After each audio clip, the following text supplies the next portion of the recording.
ஒகேனக்கல் ஐந்தருவி பகுதியில் ஆபத்தை உணராமல் சுற்றுலா பயணிகள் செல்ஃபி எடுத்த காட்சிகள்தான் இவை. தருமபுரி மாவட்டம் ஒகேனக்கல் அருவி பகுதிக்கு நாள்தோறும் ஆயிரக்கணக்கான சுற்றுலா பயணிகள் வருகின்றனர். விடுமுறை தினங்களில் கூட்டம் வழக்கத்தை விட அதிகமாக காணப்படுகிறது. காவிரி ஆற்றில் பரிசல் பயணம் மேற்கொண்டு மகிழும் சுற்றுலா பயணிகளில் சிலர் ஐந்தருவியின் அழகை காண ஆபத்தான இடங்களுக்கு சென்று செல்ஃபி எடுக்கின்றனர்.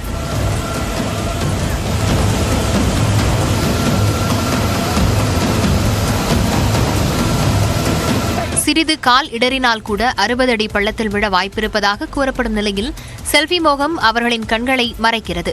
தடை செய்யப்பட்ட பகுதிகளுக்கு சுற்றுலா பயணிகள் செல்வதை தடுக்கும் வகையில் கூடுதலாக காவலர்களை பணியில் அமர்த்த வேண்டும் என்றும், சுற்றுலா பயணிகளை ஆபத்தான இடங்களுக்கு அழைத்துச் செல்லும் பரிசல் ஓட்டிகள் மீது கடும் நடவடிக்கை எடுக்க வேண்டும் என்றும் கோரிக்கை எழுந்துள்ளது.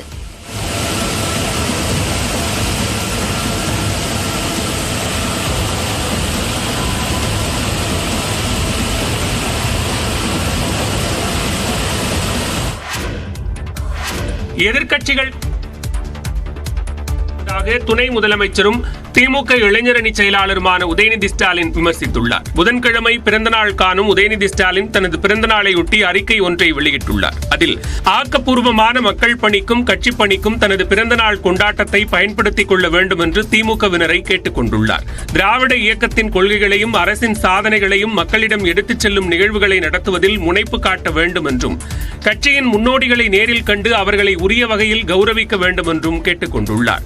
பெருமழை மற்றும் வெள்ளம் காரணமாக மக்கள் பாதிக்கப்படும் சூழல் வந்தால் நிவாரணப் பணிகளை மேற்கொள்வதில் இளைஞரணி செயல் வீரர்கள் தங்களை முழுமையாக ஈடுபடுத்திக் கொள்ள வேண்டும் என்றும் குறிப்பிட்டுள்ளார். பிறந்த நாளை முன்னிட்டு பிளக்ஸ் பேனர்கள் வைப்பதையும், சுற்றுச்சூழலுக்கு மாசு ஏற்படுத்தும் வகையில் பட்டாசுகள் வெடிப்பதையும் திமுகவினர் தவிர்க்க வேண்டும் என்றும் கேட்டுக் கொண்டுள்ளார். எதிர்க்கட்சிகள் கூட்டணி அமைக்கவே விழிபிதுங்கிக் கொண்டிருக்கும் போது நாம் 2026 சட்டமன்ற தேர்தலுக்கான வேலைகளை தொடங்கிவிட்டோம் என்றும், மீண்டும் திமுக அரசு அமைய உறுதியேற்போம் என்றும், இதுவே தனது பிறந்தநாள் வேண்டுகோள் என்றும் உதயநிதி ஸ்டாலின் தெரிவித்துள்ளார்.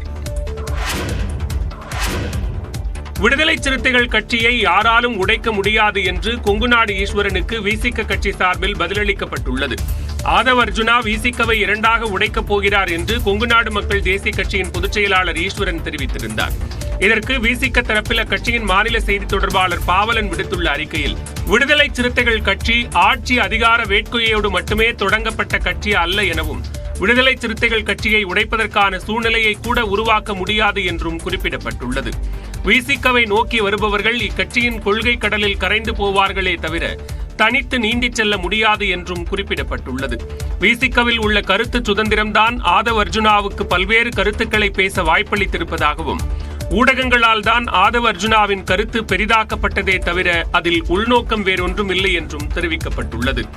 விசிகவுக்குள் கட்சிக்கு எதிரான சில்மிஷங்களுக்கு வேலை இல்லை என்றும், பிழைப்புவாத அரசியலுக்காக விதைக்கப்பட்டவர்கள் தாங்கள் இல்லை என்றும் கொங்குநாடு ஈஸ்வரனுக்கு அளிக்கப்பட்ட பதிலறிக்கையில் விசிக குறிப்பிட்டுள்ளது. தங்களின் கொள்கையான ஆட்சியில் பங்கு என்பதை ஈஸ்வரனும் முழங்க ஆரம்பித்து விட்டார் எனவும் விசிக அறிக்கையில் குறிப்பிடப்பட்டுள்ளது.